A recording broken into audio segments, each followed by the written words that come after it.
Ya, selamat malam. Jadi sekarang ini sesi, sebentar saya pasang video aja. Jadi ini ada semacam eksperimen dari saya. Bagaimana bikin suatu acara atau event atau apalah untuk membicarakan sesuatu atau hal-hal yang eh, jarang muncul atau jarang dibicarakan di event-event serupa. Kalau event serupa kan biasanya ada kepentingan atau apa yang kalau event yang populer bahasanya ya ringan-ringan. Kalau event oleh kampus bahasanya terlalu formal dan dibatasi oleh segala macam kepentingan lah. Nah, kalau sekarang ini saya mau coba bikin sesuatu yang tidak populer namun juga tidak terlalu akademik. Sebenarnya saya ambil terinspirasi dari acaranya Rembuku itu di Clubhouse. Mereka itu membicarakan atau live reading buku-buku tertentu dalam bentuk seri. Jadi satu buku itu dibicarakan dalam beberapa seri. Nah, itu sebenarnya hal yang lumrah juga di Clubhouse saya lihat. Jadi membaca live reading dari beberapa buku. Nah, saya coba di sini. Kalau di podcast juga mungkin sesuatu yang lumrah ya. Di Spotify saya lihat ada beberapa yang live reading juga. Nah, ini sebenarnya seri pertama. Jadi sebenarnya masih eksperimen, masih coba-coba juga melihat perkembangan. Saya coba share screen. Saya akan mulai share screen-nya. Udah bisa kelihatan nggak ya? Sudah, Udah kan ya? Ya, jadi ini. sudah. Oke. Jadi ini buka buku baca teori. Nanti mungkin pada seri-seri selanjutnya akan jadi buka buku baca filsafat, buka buku baca desain. Nanti akan ada pengembangan ke arah situ. Nah, ini sekarang ini saya coba ambil dari teori dulu. Memang ini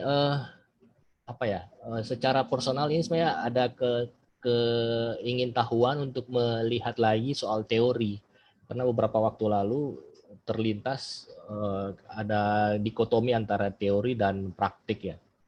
Jadi saya cari tahu lagi teori itu apa sih, teori arsitektural terutama itu apa sih. Jadi penasaran.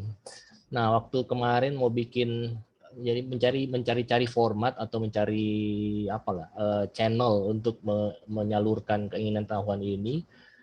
Nah, ini ketemu sekarang format seperti ini. Jadi dari Zoom dan akan dipublish di YouTube. Untuk Zoom sendiri ini memang karena dapat fasilitas sebagai mahasiswa S3 arsitektur ITB itu dapat fasilitas Zoom, akun Zoom yang unlimited dan 300 audience. Jadi semacam meeting. Jadi daripada mubazir nggak terpakai ya saya coba pakai ini, manfaatkan ini. Sekalian sampai nanti akan diterbitkan atau dipublish ke YouTube. Nah, jadi channel YouTube-nya ini akan namanya arsitektur A ke Z. Oke. Nah, sebelum ini yang saya bilang tadi, sebelum buka buku ini ada channel YouTube-nya ini akan arsitektur A ke Z. Nah, mission statement sebenarnya agak-agak nyeleneh lah. Mission statement-nya itu memikir-mikirkan ulang hal-hal yang terabaikan, kemudian memudah-mudahkan hal-hal yang tersusahkan dalam disiplin arsitektur. Sebenarnya itu sih beberapa aspek atau hal-hal itu mengendap di akademi dan tidak keluar dari praktik arsitektur. Nah, saya mau coba memikir-mikirkan hal-hal itu lagi. Dan yang hal-hal yang tidak keluar dari akademi itu biasanya yang susah-susah. Makanya saya mau coba memudah-mudahkan ini hal-hal yang susah-susah. Nah, ini BBBT 001. Pada seri ini saya coba mengambil satu buku antologi Theorizing a New Agenda for Architecture. Ini memang buku lama, kalau dari tahun 95 sudah ada 26 tahun ya, 26 tahun lalu diterbitkan. Tapi sangat menarik, masih sangat relevan dengan sekarang, karena nanti kita lihat sebentar. Cukup signifikan sepertinya kontribusi terhadap perkembangan atau diskursus di arsitektur. Ya, jadi editornya itu Kate Nesbitt, An Anthology of Architecture Theory 1965 sampai 1995. Antologi ini bersifat reflektif. Dia berisi 51 tulisan teoritis arsitektural yang diterbitkan antara tahun 1965 sampai 1993. Nah, tulisan-tulisan dalam antologi ini dikelompokkan dalam 14 tema besar yang mencerminkan pluralisme postmodernisme. Jadi sebenarnya ini salah produk postmodernisme, postmodern. Oke. Nah, 8 bab pertama itu dia kali bagian preface-nya ini, pengantar. Dia itu deal with issue of meaning, history, and society. Chapters 9 to 12 address the same issue from a common ground in phenomenology, emphasizing nature, place, and tectonics. Finally, the anthology attempts to indicate emerging issue evident in postmodern writings on architecture. The speculation of the body and experience of architecture comprise chapters 13 and 14.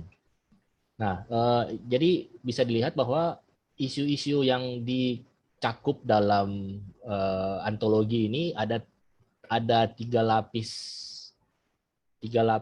abstraksi ya, 3 layers of abstraction lah. Jadi ada isu meaning, history, and society, itu dalam lapis paling atas bisa dikatakan, dalam skala yang paling besar atau paling abstrak karena menyangkut makna, sejarah, dan masyarakat.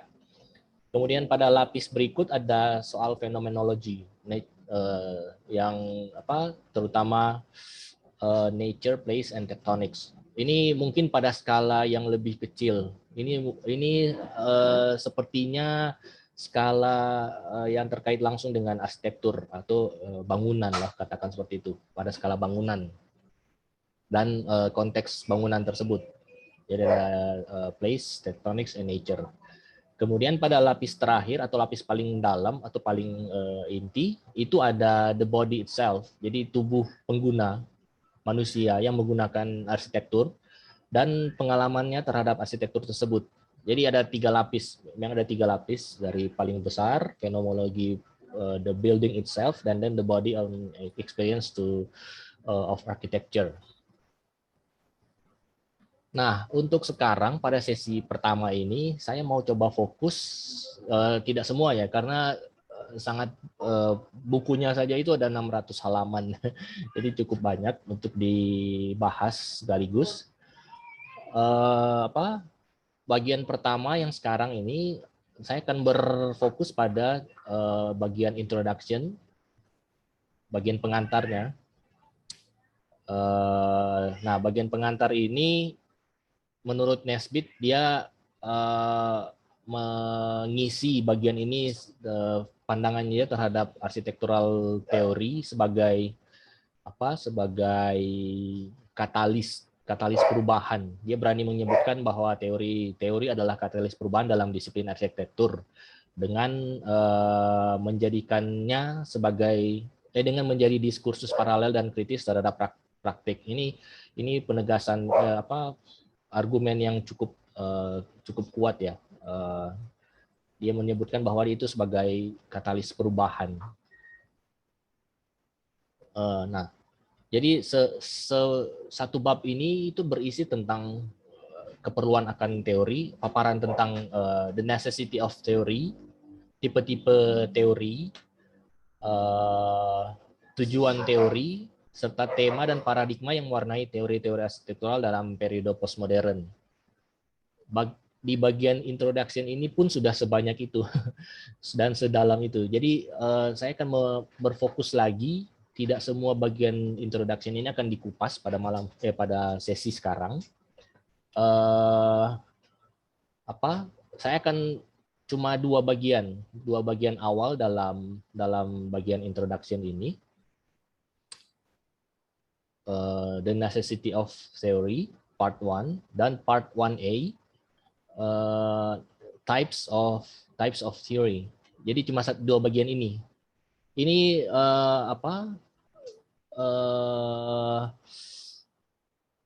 memang mungkin akan cukup singkat ya, tidak akan terlalu dalam, tapi mudah-mudahan bisa bermakna untuk dibahas.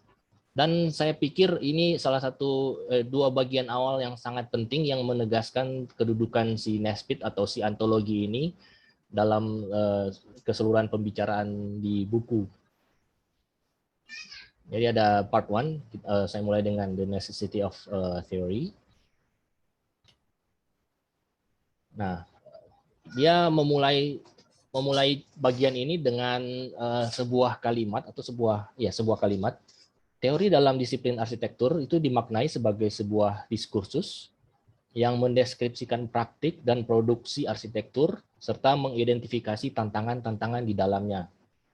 Ini memang biasanya kalau dalam sebuah tulisan, kalimat pertama itu selalu yang sangat bermakna ya.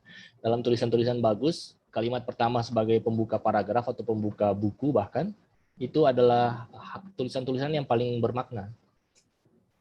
Nah, saya mau coba kupas kalimat ini. Ada beberapa hal yang keyword yang bisa saya angkat. Pertama, soal teori itu sendiri, soal disiplin arsitektur, dan soal diskursus.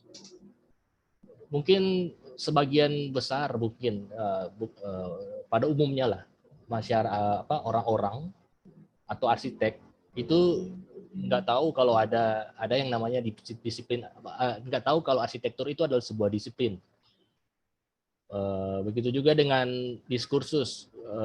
Secara istilah-istilah ini mungkin bisa dibilang sebagai istilah-istilah yang taken for granted, cuma lewat begitu aja tanpa dipahami atau diketahui lebih jauh. Nah, saya coba mau mengupas soal itu. Nah, teori dalam disiplin arsitektur. Saya mau menunjukkan sini bahwa teori itu bisa hadir dalam berbagai macam scientific disiplin. Jadi mungkin ada perbedaan, tapi perbedaan tipis-tipis ya mungkin ya. Jadi teori itu dimaknai dalam arsitektural itu bisa seperti apa, teori dalam fisika itu bisa seperti apa, atau ilmu geologi melihat teori itu seperti apa, dan seterusnya. Jadi masing-masing scientific discipline itu sepertinya punya pemahaman sendiri terhadap teori. Nah, nanti saya akan mengupas juga apa sih yang disebut sebagai disiplin arsitektur. Nah, ini saya coba melihat sejenak soal teori. Memang pembahasan teori itu akan jatuh ke ranah philosophical discussion. Tapi saya coba secara singkat mengangkat soal teori. Jadi rekan-rekan yang mau melihat secara lebih lanjut itu bisa cari, ini saya nggak tahu apakah bisa kelihatan, ada link menuju referensi yang saya pakai. Jadi dalam pembahasan philosophical ini, teori itu bisa dilihat jadi ada tiga cara pandang terhadap teori. Yang klasik atau yang konvensional itu syntactic view. Jadi melihat teori itu sebagai rekonstruksi logis terhadap sesuatu hal, sebuah fenomena. Jadi fenomena itu direkonstruksi menjadi sebuah rangkaian kalimat kalimat logis yang berisi konsep dan prinsip-prinsip fundamental serta definisi dan hubungan-hubungannya. Itu klasik, dibilang itu pandangan klasik. Kemudian muncul semantic view. Itu teori sebagai model matematis. Ini mungkin akan lebih ke ilmu-ilmu yang kuantitatif ya.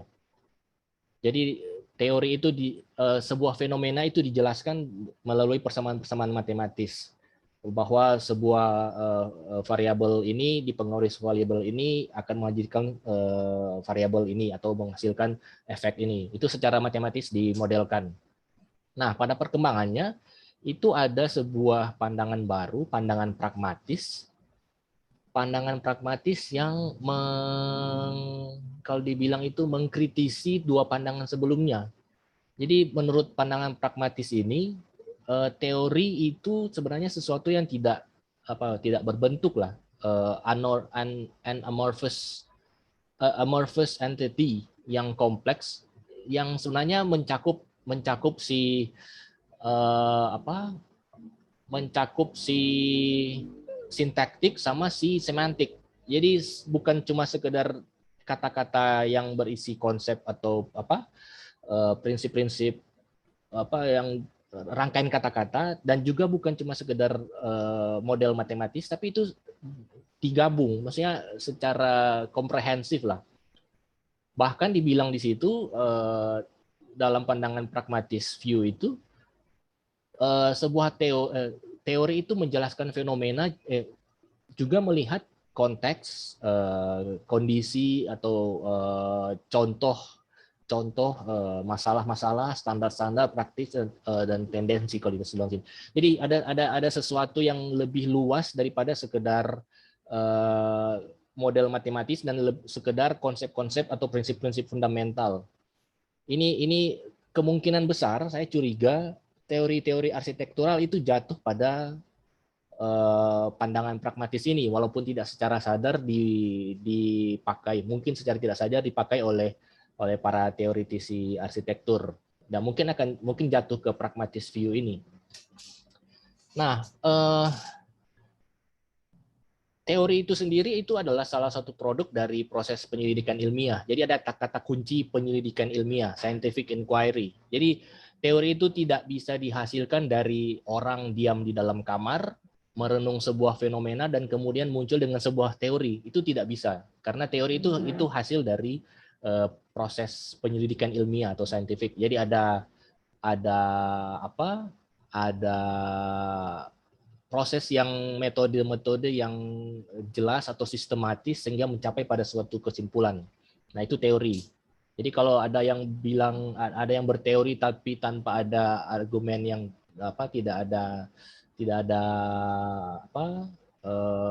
tidak kelihatan ada dasar yang kuat, nah itu bukan teori. Itu mungkin hanya jadi sekedar opini ya. Nah, sekarang ke disiplin arsitektur. Apa disiplin arsitektur itu apa sih? Kita sering mendengar kata-kata itu, disiplin arsitektur itu sebagai sebuah disiplin.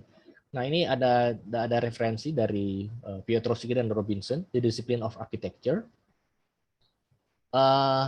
Jadi keilmuan arsitektur itu atau disciplinarity of architecture itu terletak pada cara arsitektur itu mendefinisi. Jadi cara arsitektur dalam arti bisa dilihat dari para pelaku ya. Cara pelaku arsitektur itu mendefinisikan, menciptakan, menyebarkan, dan mengaplikasikan pengetahuan dalam bidang-bidang yang dipengaruhinya. Jadi ada kata kunci pengetahuan itu, ada kata kunci knowledge, dan ada kata-kata kerja mendefinisikan, menciptakan, menyebarkan, dan mengaplikasikan. Kalau para praktisi, jadi di sini terlihat disiplin arsitektur itu sebenarnya itu termasuk juga dari aspek profesionalnya juga, karena di situ ada kerja mengaplikasikan pengetahuan. Jadi menerapkan pengetahuannya di situ praktisi arsitektur terlibat. Jadi di situ yang dilakukan oleh praktisi arsitektur.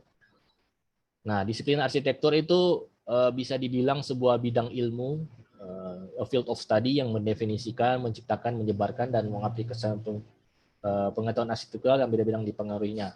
Agen-agen utama dalam disiplin arsitektur, yaitu saya melihat ada dua, yaitu para akademisi di kampus dan para praktisi di profesi. Mereka itu terlibat dalam sebuah lingkaran yang saling mendukung. Oke, jadi disiplin arsitektur seperti itu. Nah, sekarang pada level diskursus. Tadi kan dibilang ada sebagai sebuah diskursus yang mendeskripsikan produk dan produksi arsitektur. Nah, apa itu diskursus?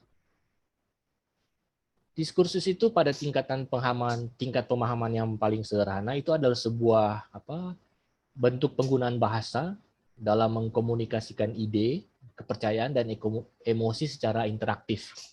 Ini Van Dijk Discourse as Structure and Process.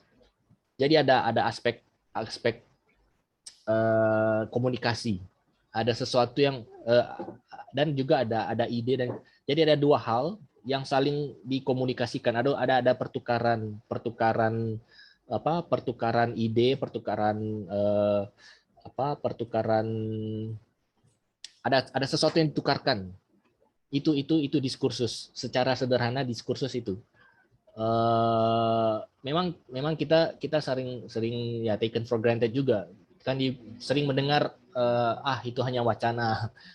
Itu hanya, atau ada diskursus ini tentang ini. Ya ini. Mungkin ada kesalahpahaman tentang makna itu hanya wacana. Ini secara formal diskursus itu diartikan seperti ini. Jadi ada pertukaran ide, kepercayaan, dan emosi lewat komunikasi. Nah, komunikasi interaktif yang lama-kelamaan membentuk sebuah sistem pengetahuan dinamis yang disetujui bersama, namun yang bisa berubah kapan saja. Jadi ada dinamika di situ. Nah, memang diskursus ini pada perkembangannya itu tidak terbatas dalam bentuk tulisan. Ya, itu yang dikritisi oleh Michel Foucault ya. Jadi diskursus itu bukan sekedar sesuatu yang dalam bentuk tulisan atau yang tertuang dalam tulisan. Kalau menurut Foucault, diskursus itu melebihi dari batasan-batasan tulisan. Jadi sistem budaya atau sistem adat istiadat pun itu bisa disebut sebagai sebuah diskursus. Karena di situ terjadi pertukaran ide kan, ada proses pembentukan ide, pertukaran ide, kepercayaan secara interaktif antara manusia satu dengan manusia lain. Jadi pada perkembangannya diskursus itu melebihi sekedar sebuah tulisan, dia menjadi sesuatu yang lebih besar dari itu.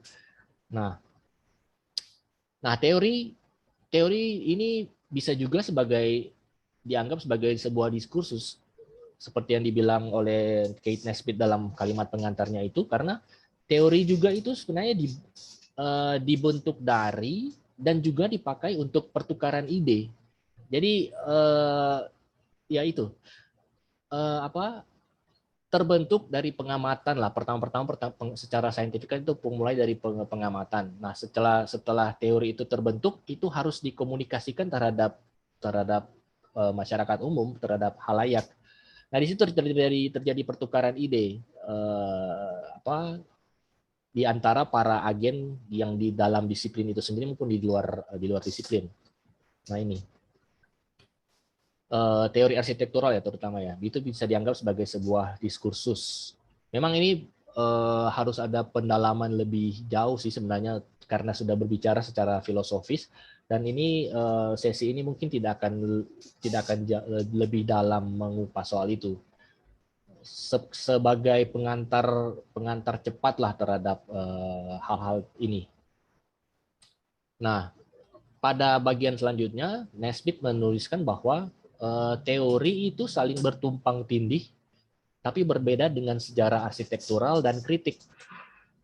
Sejarah arsitektural itu bersifat deskriptif terhadap karya-karya lama, sedangkan kritik itu merupakan aktivitas penilaian dan interpretasi sempit terhadap sebuah karya yang dikaitkan dengan standar sang kritikus atau si arsitek. Jadi itu berbeda. Tapi sebenarnya bertumpang tindih. Ada sejarah yang mungkin bisa jadi berujung menjadi sebuah teori atau kritik yang berangkat dari sebuah teori. Jadi ada pertumpang tindihan tapi tidak sama. Nah, ini perbedaannya. Teori itu berbeda dengan aktivitas itu karena teori itu menunjukkan solusi alternatif berdasarkan pengamatan terhadap kondisi teranyar dari disiplin arsitektur. Ada sesuatu yang ditawarkan. Jadi kalau sejarah kan dia hanya melihat dan mendeskripsikan sebuah fenomena. Kalau kritik menunjukkan hanya memberikan penilaian. Kalau teori itu ada aspek menunjukkan solusi alternatif. Nah, ini juga menawarkan paradigma pemikiran baru terhadap isu-isu dalam arsitektur. Kemudian dia bersifat spekulatif, antisipatif, dan katalitis. Jadi menjadi trigger buat arah pemikiran baru. Nah, itu berbeda dengan sejarah maupun kritik. Teori itu beroperasi pada level abstraksi yang berbeda dalam menilai profesi arsitektural, intensi-intensinya, dan relevansi budayanya secara umum. Kemudian teori itu selain dia berurusan dengan cita-cita dan harapan si para pelaku dan serta juga pencapaian-pencapaiannya. Ya, selanjutnya ditunjukkan bahwa sebenarnya ada dua masalah. Sebenarnya cuma ada dua masalah dalam arsitektur, yaitu masalah fisik yang umumnya diselesaikan secara tektonis. Kemudian ada masalah konseptual dan intelektual yang dipertanyakan secara filosofis. Nah, pertanyaan-pertanyaan abadi yang selalu ditanyakan secara teoritis itu antara lain asal dan batas arsitektur atau limit, origin and limits of architecture, hubungan arsitektur dan sejarah, serta isu-isu ekspresi budaya dan makna. Itu yang selalu atau senantiasa dipertanyakan dalam arsitektur secara teoritis. Nah, teori-teori baru itu muncul untuk menjawab ya tentu saja aspek-aspek yang terlewati atau belum terjawab dalam disiplin arsitektur. Nah, makanya dia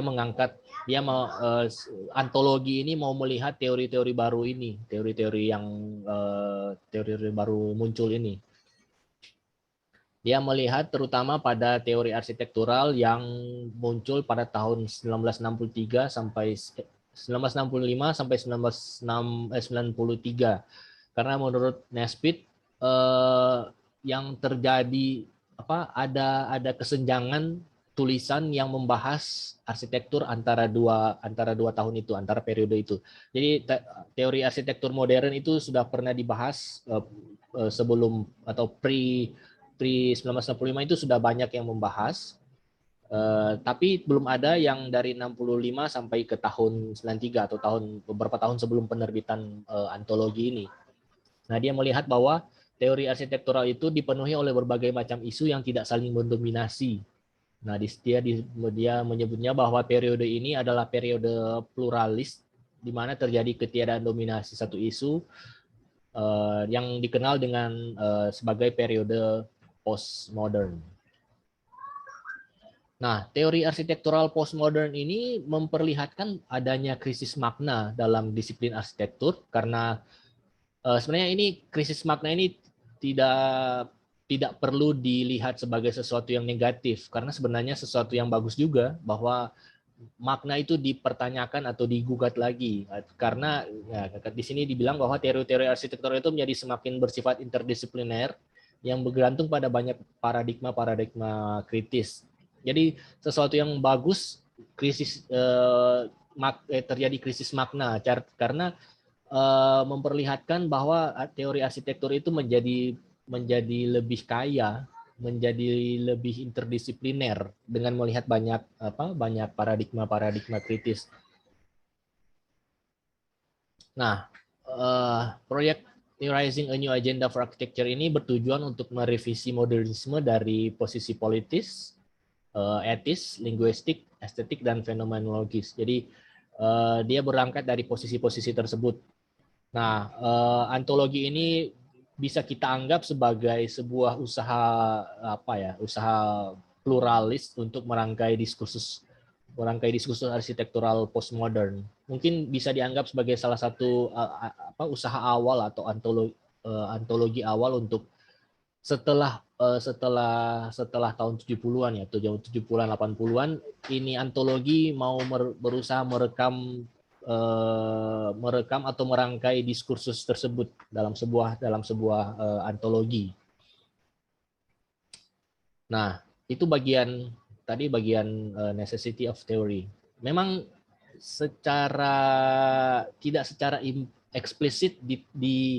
tidak secara eksplisit disebutkan pentingnya atau perlunya si teori ini. Jadi the necessity of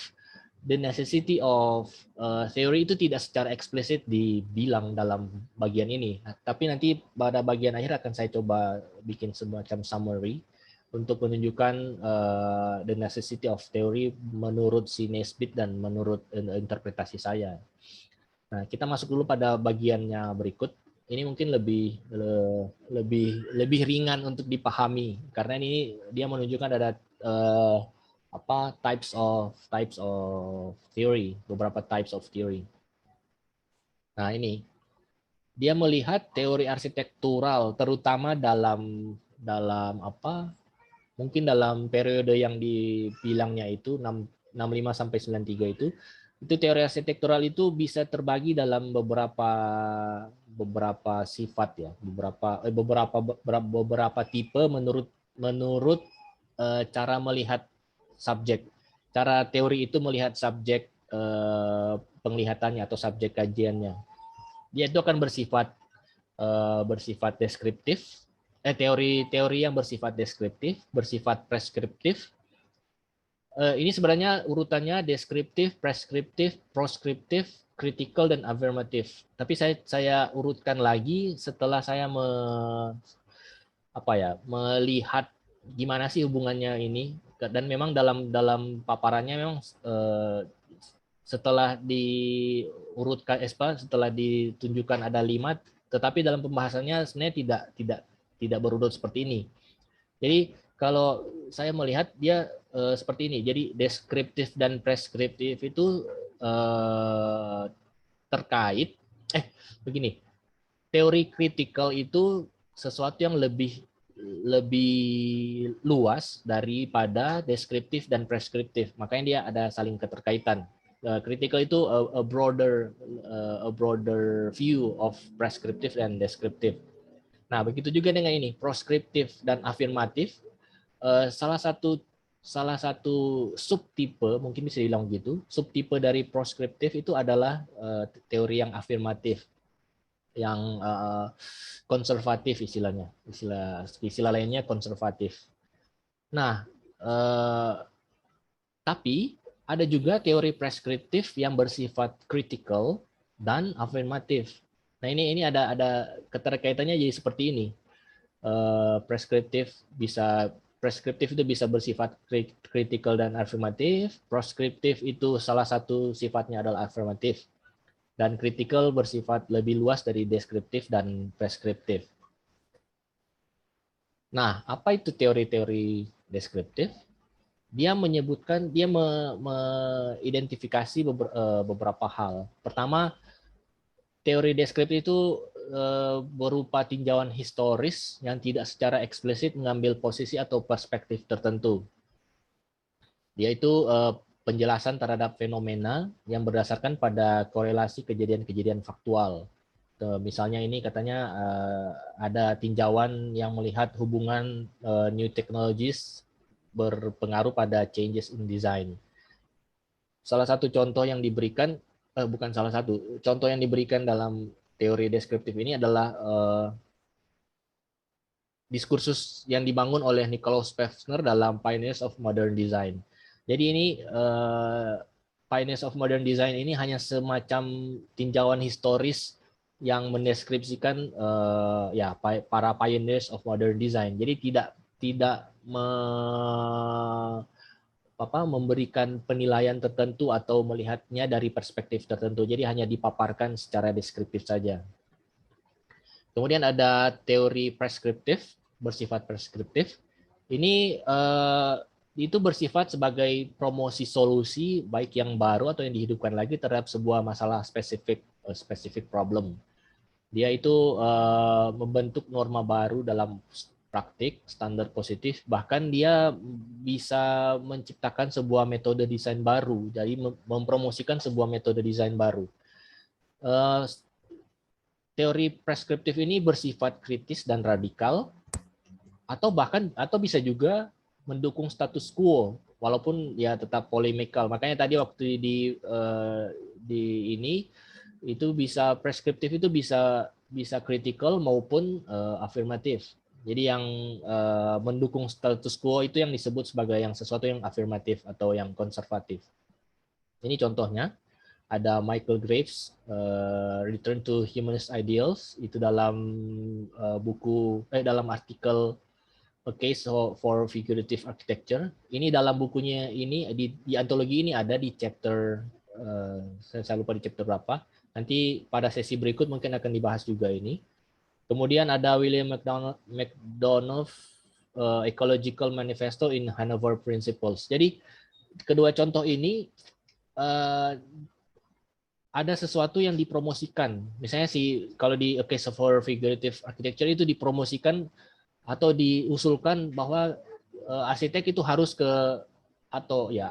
arsitektur itu harus kembali pada idealisme humanis.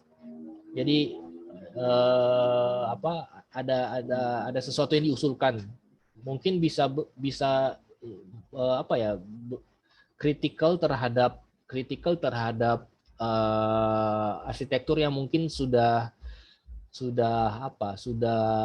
terlalu netral mungkin ya, karena ini kan a case for figurative architecture. Jadi kritis terhadap modern architecture yang sudah menjadi terlalu netral. Makanya dia diusulkan untuk kembali pada arsitektur yang lebih figuratif. Begitu juga dengan William McDonough ini mengusulkan untuk kembali pada lebih mempertimbangkan atau lebih memperhatikan masalah-masalah ekologis lagi, masalah-masalah ekologi. Nah, kemudian ada teori proskriptif.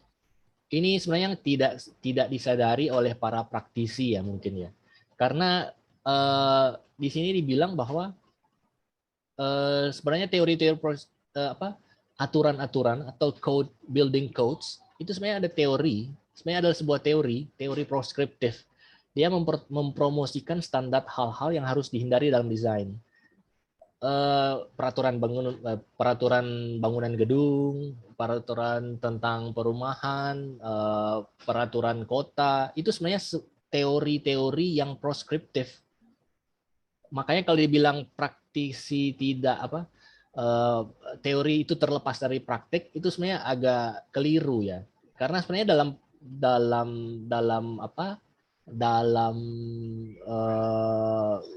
pada kenyataannya para praktisi itu menggunakan building codes dalam berpraktik, building codes atau functional zoning atau itu dipakai dalam praktik itu ya, dan itu masuk dalam teori-teori yang proskriptif. Nah, selanjutnya ini teori-teori yang kritikal, teori-teori kritis, teori-teori ini sesuatu yang nah ini ada beberapa hal yang dibilang oleh si Kate. Itu penilaian terhadap lingkungan binaan dan hubungannya dengan masyarakat. Jadi ada aspek evaluation secara kritis terhadap fenomena di lingkungan binaan serta hubungannya dengan masyarakat. Nah, teori-teori kritis itu bersifat polemikal yang mengekspresikan orientasi ideologi, orientasi politik maupun etika dari si penulis teori itu. Jadi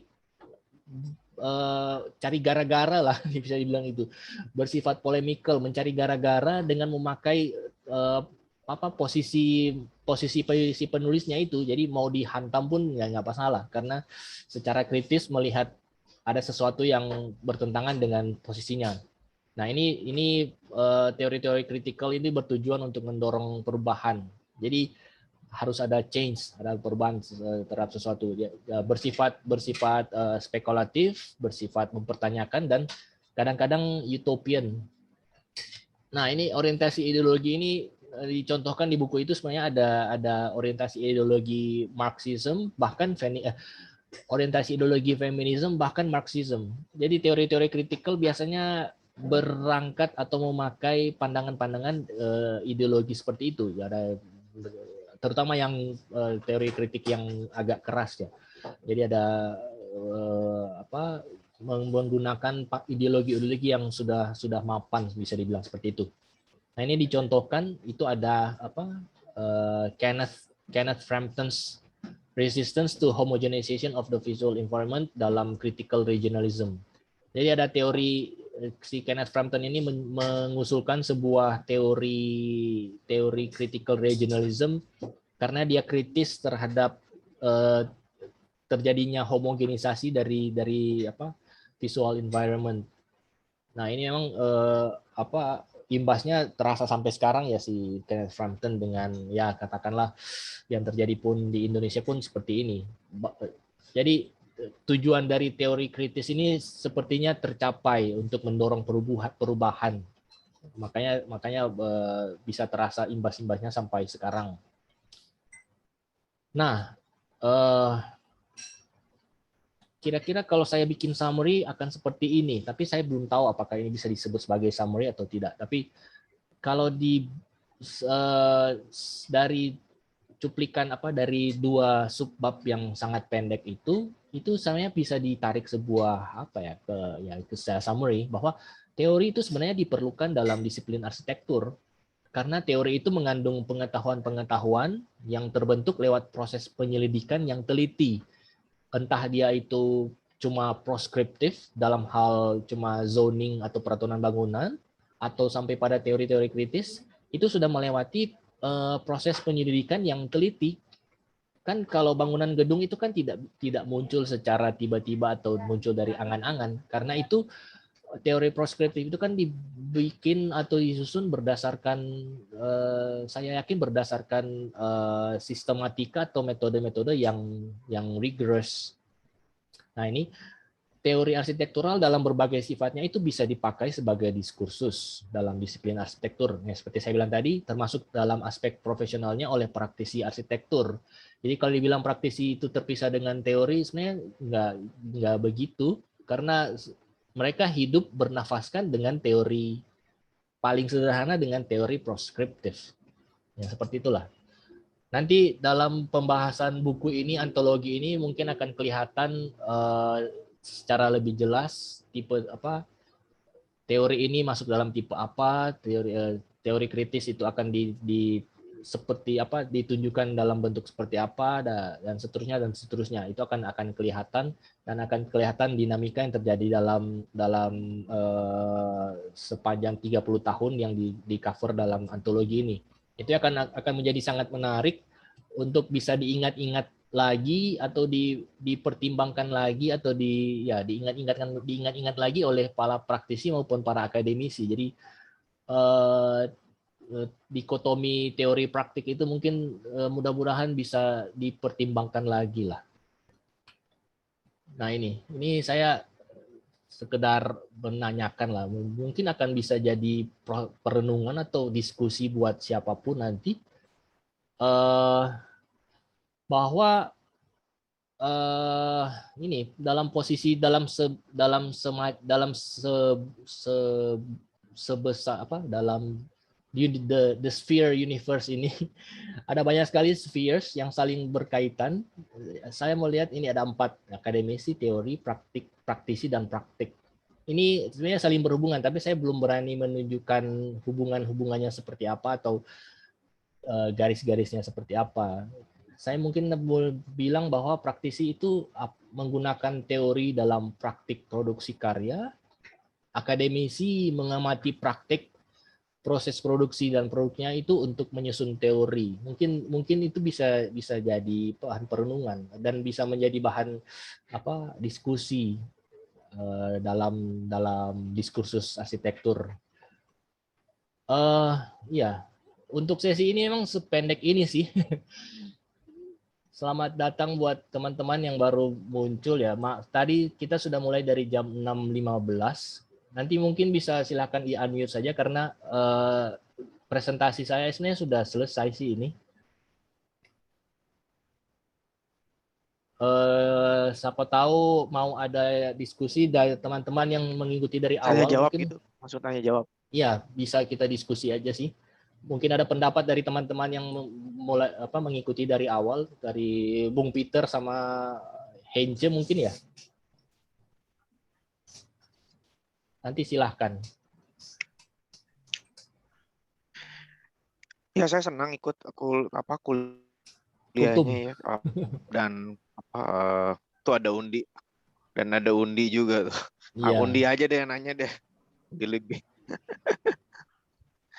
Oke, terima kasih Bung Alf. Nanti videonya kabar, saya Mas Undi. Baik, ya baru macam-macam beres terus. Videonya nanti saya upload ke YouTube ya. Asik. Jadi kalau mau itu bisa dilihat di situ. Oke. Ya, terima kasih Bung Alfa. Obrolan serius lah sebetulnya ini ya. Materi-materi yang pelik lah untuk dibahas ya. Memang perlu dengan demikian faedahnya perlu bagi yang menyenangi diskursus, tentu hal ini menarik ya untuk memperkaya wacana agar kita tidak mudah terjebak dalam panasnya sebuah polemik dan panasnya sebuah penilaian karena dengan memahami tentang sudut pandang dari keteorian itu apa, betulnya apa, hal ini akan membantu bagi para baik kritikus maupun para penggiat maupun juga praktisi yang di dalam konteks arsitektur bekerja, memahami posisinya ada di mana. Dan saya kira sih ya masih ada yang mengira bahwa keteorian dan kepraktekan adalah hal terpisah, tapi itu saya kira wajar-wajar saja ya. Tapi hari ini penjelasannya jadi menarik ya, jadi saya bisa melihat lebih jelas lah, itu satu. Kemudian selalu sih saya sudut pandangnya sih berada di posisi bertanya untuk kefaedahan dari perbincangan-perbincangan yang terutama tentang menurut sudut pandang Mas Alfa sendiri dari upayanya menginvestigasi, menyelami ya sudut pandang keteorian. Memang saya malah baru ada di level perbincangan yang tadi itu, bahwa teori itu bahwa konseptual, lalu kemudian paradigma masih cetek lah. Sementara ternyata kan tadi kan dijelaskan dia posisi teori itu bisa sampai ke pragmatis dan lain sebagainya. Nah, kira-kira bagaimana sih kita masyarakat awam gitu ya, saya anggap aja saya orang awam lah, bagaimana sih memahami kefaedahan ini semua dari sudut pandang yang praktis kalau saya juga bukan seorang kritikus, saya juga bukan seorang sejarawan, dan saya juga bukan seorang teoris. Bagaimana saya memanfaatkan semua diskursus tadi ya, kefaedahannya, pertanyaannya. Thank you, Pak. Ya, memang kefaedahannya itu akan terkait dengan pragmatic ya, pragmatic view of a theory. Jadi mungkin bisa dilihat dalam ini pertanyaan di slide ini. teori itu mungkin apa ya? Memang harus mencari teori yang tepat sih kalau praktisi untuk menggunakan, karena teori itu banyak sekali, dalam setiap konsep mungkin akan ada teorinya sendiri. Nah, kefaedahannya itu saya kira jika menemukan teori yang tepat untuk sebuah masalah, itu akan sangat bermanfaat ya. Bisa sangat berfaedah. Nah, masalahnya mungkin praktisi tidak punya cara atau tidak mengetahui cara menemukan teori yang sesuai. Kalau kita kembali pada slide slide ini kan sebenarnya teori-teori preskriptif itu membicarakan hal-hal yang spesifik. Jadi tidak generalis, mungkin ada juga sih teori yang generalis, tapi ada juga teori-teori yang secara spesifik menyasar certain atau specific problem. Nah, itu faedahnya akan muncul jika pengguna atau katakanlah praktisi atau orang awam, tapi orang awam di arsitektur mungkin nggak ada ya. Kalau di dalam sebuah disiplin mungkin nggak ada mungkin orang awam. Yang ada cuma praktisi sama ya, akademisi sih. Ya itu. Jadi akan soal ketemunya antara si teori yang diperlukan untuk menyelesaikan sebuah masalah. Nah, kadang-kadang faedahnya tidak akan muncul karena tidak ketemu teori yang pas aja sih. Mungkin begitu sih, Bung Peter. Ya, makasih Pak. Saya kira cukup ya. Ya. Kalau Hence? Oke, Kak. Selamat malam semua. Pak Peter, Pak Undi, ada Kia, ada Kevin juga. Sebenarnya sangat ini ya, Pak, menarik ya bagi saya yang mungkin masih ya di bawah juga Pak Peter tadi ya, masih cetek dengan hal-hal yang berbau teori ini. Jadi pas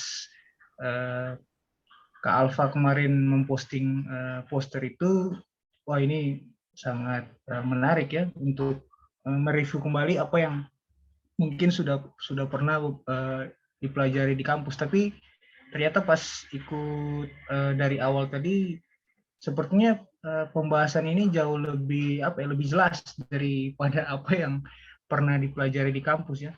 Kebetulan beberapa waktu di kampus juga pernah ikut beberapa kuliah dari dosen-dosen teori juga dengan STKA seperti itu, tapi mungkin karena banyaknya SKS dan juga waktu yang singkat, jadi tidak terlalu sedalam ini mungkin. Dan mungkin akan lebih menarik juga nanti di fase-fase yang berikutnya atau di diskusi-diskusi yang berikutnya. Ya.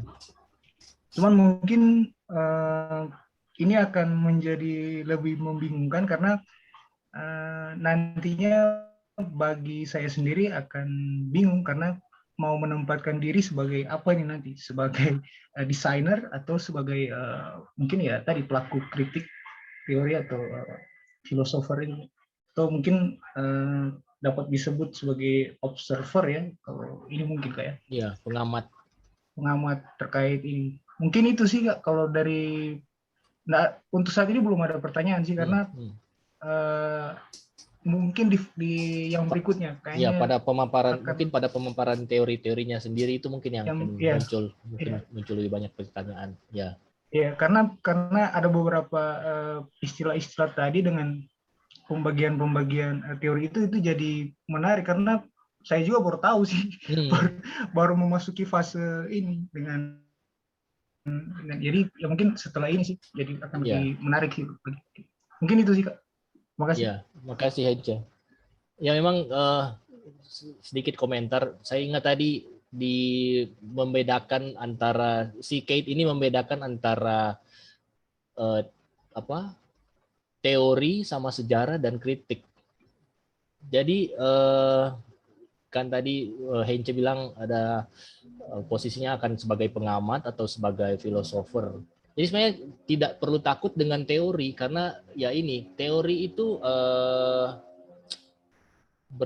berbeda dengan kritik dan berbeda juga dengan sejarah. Kalau sejarah hanya dibilang di sini hanya sebagai cuplikan masa lalu, sebagai deskriptif. Kritik juga penilaian sempit.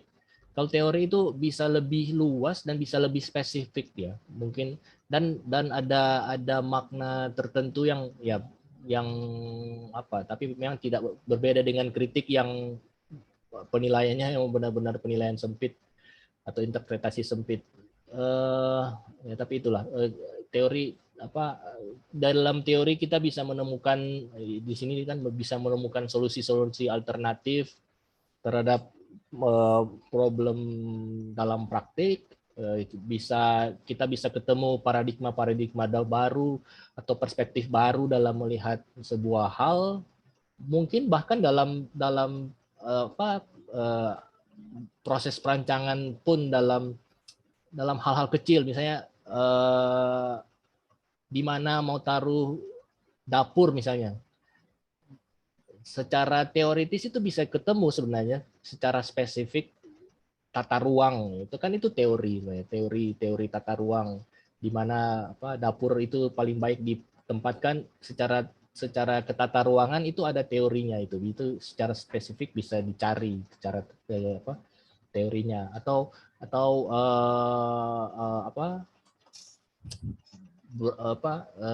soal adaptasi penghuni terhadap keterbatasan ruang misalnya, secara teoritis ada. Jadi mungkin dalam perancangan langsung kita bisa ketahuan berapa banyak sih kebutuhan apa sih yang bisa diadakan misalnya dalam sebuah rumah ya. Apakah harus segini sekian atau harus berlebihan? Tapi secara teori mungkin bisa ada yang bisa mengatakan bahwa sebenarnya tidak perlu terlalu banyak karena manusia sebenarnya bisa beradaptasi dengan keterbatasan. Seperti itu. Dan kembali ke apa yang saya bilang tadi ke Bung Peter, bahwa soal menemukan teori yang pas pada sebuah specific problem itu yang menjadi kunci mungkin ya pada adopsi teori dalam praktik sehari-hari. Tapi memang mungkin pertanyaan dan diskusi yang akan lebih panjang akan pada masing-masing teori yang akan saya bahas dalam sesi-sesi selanjutnya. Ya, kira-kira ada yang mau berkomentar lagi enggak ya? Pak Undi, saya ada daftar isinya enggak? Daftar isinya saya harus capture dari itu sih dari. Bentar, saya lihat. Ini secara umum struktur antologinya seperti ini sih Pak Undi. Ya, aku kan bacanya udah lama banget, lupa-lupa. Ya.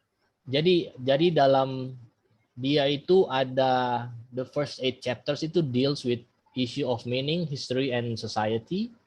Kemudian chapters 9 to 12 itu lebih ke phenomenology, nature, place and tectonics. Dan terakhir dia mengangkat soal the body and in experience. Itu katanya emerging issues, bahwa perhatian teoritis itu menuju ke the body itself dan the experience of architecture. Kira-kira ini sih kalau melihat secara. Berarti malam ini seluruh preface sudah habis. Gimana? Malam ini seluruh preface-nya udah habis.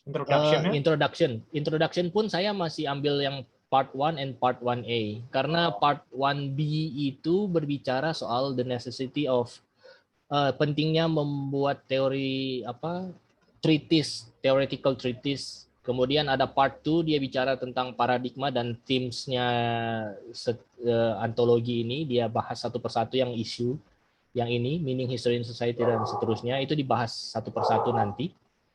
Itu nanti di sesi-sesi berikut. Jadi introduction ini ada 2 part 1 and part 2. Yang dibahas baru part 1A, nanti berikut yang part 2 nanti.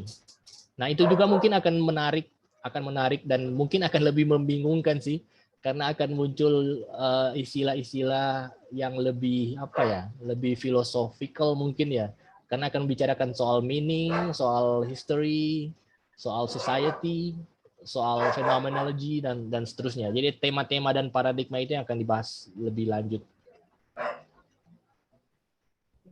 Ya oke sih. Ya maksudnya saya udah lama nggak baca, pengen justru bagian depannya ini yang menarik gitu kalau buat saya. Betul. Kalau isu-isunya ini sudah dinamis ya, atau sudah transformasi banyak. Memang di buku ini, antologi ini ada kelanjutannya sih, tapi dari editor yang berbeda, dari Julia Stiles kalau nggak salah. Dia melanjutkan tradisi antologi ini dalam constructing a new agenda for architecture. Jadi dari tahun 95 dia mengumpulkan esai-esai yang tahun 95 sampai 2009 kalau nggak salah. Jadi setelah sesi buku ini harusnya ada satu lagi lanjutan. Kalau sekarang kan ya kalau antologi panjang banget memang. Tapi jadi menarik karena sudah tercakup semua. memang agak panjang memang.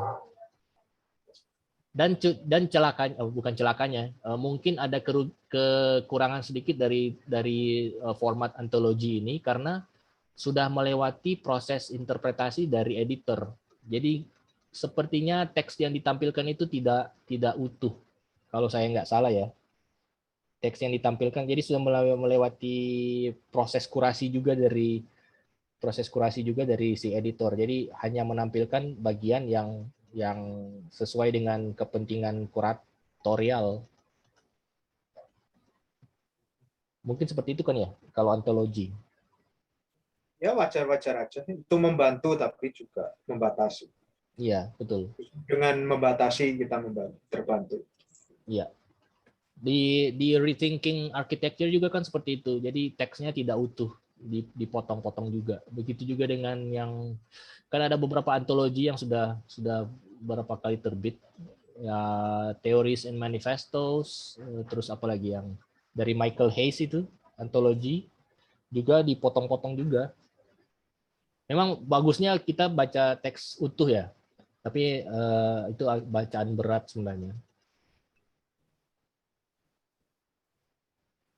Oke. Iya. Ya, makasih aja. Nanti mudah-mudahan Pak Undi bisa hadir dalam pembicaraan berikut. Bisa kita tukar-tukaran datang jadi audiens dari saya ke Clubhouse, Pak Undi dan Pak Reski nanti datang ke sini. Ya nanti harus kan formatnya juga ya. Ini e-booknya aja saya nggak punya, maksudnya saya punya buku fisiknya aja. Oke, gitu aku mesti cabut. Oke. Saya juga sepertinya kita akan tutup saja ya sesi ini.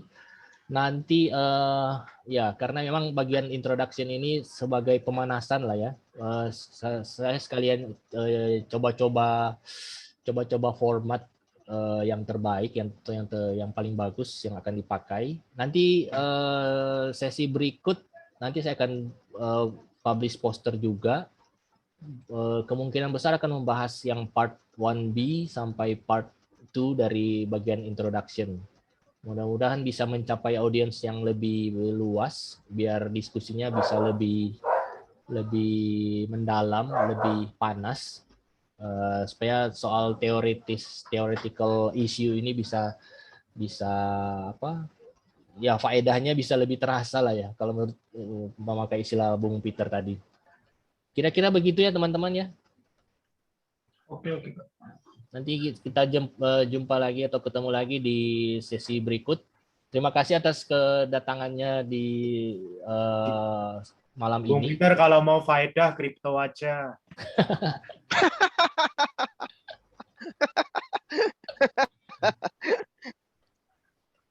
Iya. Makasih. Ya, jadi begitu. Nanti kita jumpa lagi di sesi berikut. Terima kasih atas kehadirannya teman-teman sekalian. Saya akan stop. Saya tinggal sebentar, Pak, ngobrol bentar. Oh, oke. Jadi saya akan stop sharing ini dan kita akan ya. Oke. Jadi saya akan berhenti dulu semua ini Nanti kita ketemu lagi ya. Terima kasih kawan-kawan. Oke, saya akan tapi gimana caranya ya kalau menghentikan meeting dan menyisakan Bung Peter ya? Bentar, saya berarti leave semua. Yang lain keluar. Ya nggak apa-apa, nanti ketemu lagi ya. Kan keluar. Oke, nanti kita ketemu lagi ya. Yo, makasih. Yuk, makasih semua. Yang lain kan tinggal keluar aja.